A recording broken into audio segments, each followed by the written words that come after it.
So a year ago, we were really strongly pitching to our clients to come and visit Expo City, understand what's going on over there, and explore for themselves and discover a couple of amazing investment opportunities that have started to come up there, like Mangrove Residences and the Expo Valley townhouses that had just started being launched. So over the last 1 year, obviously a lot has changed, a lot has happened, and what I want to do in this video is point out some major developments that have taken place at Expo City itself and around it in the greater Dubai South area. And I think that if you are potentially exploring an investment opportunity here in Dubai, Expo City itself is one of the best and most innovative, fundamentally strong places to look at, right? And one of the most exciting. And it is a high growth part of Dubai, and that is the kind of things that I want to cover in this video. So I hope you'll keep watching. And so the idea of this video is I'm going to talk about some of the major things that have happened in the last 12 months. The first thing that happened is we had the COP28. Now to the COP28 climate conference and efforts to address global warming. Leaders have gathered at the COP28 climate summit in Dubai. COP28, where world leaders are gathered. World's press had descended here. It was a month of negotiation, and the conference was ultimately a success as well. So we had the UAE consensus. That was a really major deal. New global deal on climate change has been approved by almost 200 countries. And all eyes of the world were right here on Expo City itself. And so within that same time, we also had the UAE Cabinet meeting, which took place in Expo City. The Terra Pavilion of Expo City was added onto the 500 UAE note, right? So it just goes to show you the kind of importance that this place has for the leadership of Dubai. And we've been hearing about that not recently, but from way back in 2012, 2013, when the first plans for Dubai South were announced. You can also tell the importance of this area by the kind of leadership that have been appointed to manage it. The other things that have happened here is that Expo City is now evolving into becoming an entertainment and cultural destination for the residents of Dubai and for international visitors as well. So there's a whole array of activities that are taking place. So right now, obviously, the Ramadan canon is there, so it's attracting a lot of people there. There's all kinds of camps that are held for kids. And just in January, we had one of the largest concert festivals ever held in the UAE. And we're going to continue seeing events like that taking place here. The other major thing that's happening is that a lot of the conferencing that takes place in DWTC in this part of Dubai is now starting to slowly shift towards the Dubai Exhibition Center, where there is excellent infrastructure. There's no issues for parking. It doesn't clog up the city. The metro connectivity is already here. So this is another trend that's starting to take place, and we're going to see more and more exhibitions happen here in 2024. Another thing that's happened is limited residential real estate has also been launched within the Expo City district itself and in the adjoining villa and townhouse development called Expo Valley. Now, so far what's happened is one building in the center of Expo called Mangrove Residences. This was launched and sold out over a period of months. There are 3 different buildings, and now Sky Residences is currently for sale. And these are similar type of high-end 1, 2, and 3 bedroom apartments. And one of the best parts about owning here is that you're buying from the government of Dubai in their most favored and high growth area and on incredible type of payment plans. And so these are all the things that we've highlighted about this project over the last year.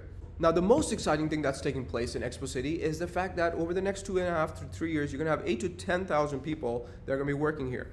We've also already got companies like Siemens. This is the headquarters for their energy business. Then we have DP World. This is their custom-built headquarters at the foot of Expo City. That's opening up soon. And then we've got NG from France. We've got Terminus from China. And one of the divisions of Emirates have also set up one of their offices here. So I think that trend is going to continue. I think one of the next phases of expansion of Dubai's real estate market is corporations relocating, and especially into business parks like this, because there's nothing else like this in Dubai. And then if you're in Expo City, you're also closer to some major key infrastructure and a lot more closer to major residential belts that are coming up here and more affordable type of residences, which is very important. Now, one of the other things that's happened over the last 12 months is that the mall was announced, and this is going to be managed by Emaar. And so it's right in front of the Dubai Exhibition Center. It's also connected by the metro. And this is going to be the first major retail to come into this entire area. That's more validation. If you visit Expo City itself, then on the master plan, you can actually see where the schools and hospitals are going to come. The idea of Expo City is that it's a 15-minute city. So being connected to all parts of it should be very, very rapid. I believe that when you visit there, you can generally picture yourself living in that district and walking down from your apartment, walking through Expo City. It's like living in a living museum. So you've got some iconic architecture, live exhibits, restaurants, cafes, that's growing as well. And then you've got these nature trails, the iconic Wasl Dome. There's just so much to explore and do. The other thing that's happened over the last 12 months is that the airport is becoming more active over here. Now, a lot of people should realize that this airport is not a new infrastructure. It was planned back in 2005. And it's just another example of the UAE's leadership just building infrastructure way before they need it. That's something that they've learned through the generations. So over here, this airport is functional, its importance grows, but as a great article in CNN highlighted recently with an interview with the chairman of Dubai Airports, is that this is a fluid master plan, right? So the master plans you're seeing on Google search are not necessarily valid today, right? It's a very, very large land area and it is a fluid master plan. Their idea is to reinvent, as per this article, you can check it out, I'll leave a link in the description. They want to reinvent what an airport looks like. It hasn't really been done for several decades, I suppose. So this airport will ultimately be a really major driver of this area and just its connectivity and importance to this side of Dubai. Now, the other thing that we can do is zoom out even a bit further and to share with you this map, which we started highlighting a year and a half ago, which is showing you the area in red where the expansion and growth of Dubai is going to take place. So this is the area here where we obviously have the ports, the Etihad rail connectivity towards Abu Dhabi, which I believe personally is going to be the most important city over the next 100 years. And so what's happened over the last 12 months is we finally saw the launch of Palm Jebel Ali, where luxury 5, 6, 7 bedroom villas have been sold on 6 of the fronts that have been launched so far. That's going to be the luxury waterfront segment of this side of town. Then in the middle belt, we have what I believe Jebel Ali is one of the largest industrial and offshore destinations in the GCC, if I'm not mistaken. And we can even zoom out even more, all right? And we can talk about what's happening in the larger area. And so if you're looking at the entire Dubai South, you can see the different communities that are over here. So we've just talked a lot about Expo City, Expo Valley, that's over here.